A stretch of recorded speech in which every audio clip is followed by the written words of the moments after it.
Well, good morning, ladies and gentlemen. Today we're going to talk about digging an underground trench to bring underground power from the power pole to the garage mahal next to our house, and that way we didn't have any power lines hanging across the yard where we have trees and stuff that could be a problem down the road. So we rented a trencher, and now this is not the trench for the power line, but while we had it there and after we dug the trench for the power line, we dug a trench from the garage all the way to the house so that we could run the water, and then we dug another trench to the sewer system so we could bring a sewer line out, so we'll have bathroom and water in the garage when we're all done. But here's the trench for the power line, and there's our triple cable for our three-phase 220 coming in, and all that will be coming up, and there'll be a meter here installed on the side. You want to be careful when you get close with that trencher because it will tear a hole in the metal fairly quickly.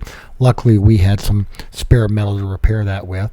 And then the trench has to be a minimum of 28 inches deep, and that's after the line is in there and the tape is down and the gravel is on top of it with another piece of tape, and then you have to have 28 inches of clearance, and that's what we got. And it's really nice because it only digs a 4-inch trench down, and as you can see here, there's not much dirt thrown on the side, so it doesn't create a big problem for the yard.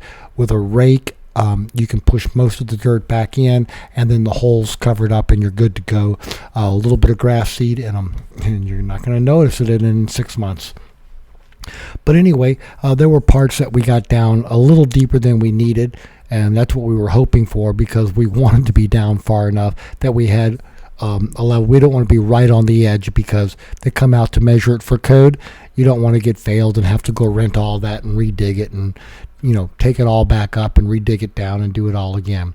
So there's the box and the conduit all down, and it's ready to go on the inside with a patch.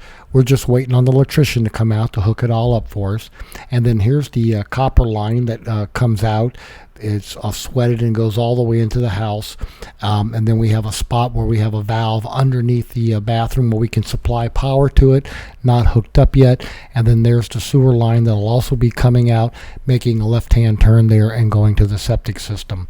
And as we were waiting for the power, we put a power box on the outside to plug in power cords by the door, and we put a porch light in. And then we also added lights by the garage doors and stuff like that. But here's a detail of that. That little other box in there is for the loop that we had to have on the inside of the box. And then there's our power cable up on the power pole waiting for the power crew to come out the end of September of that year to hook it all up. So we hope you found all this useful and informative. That was our little power project for our garage mahal. Hope you found it useful. Thank you.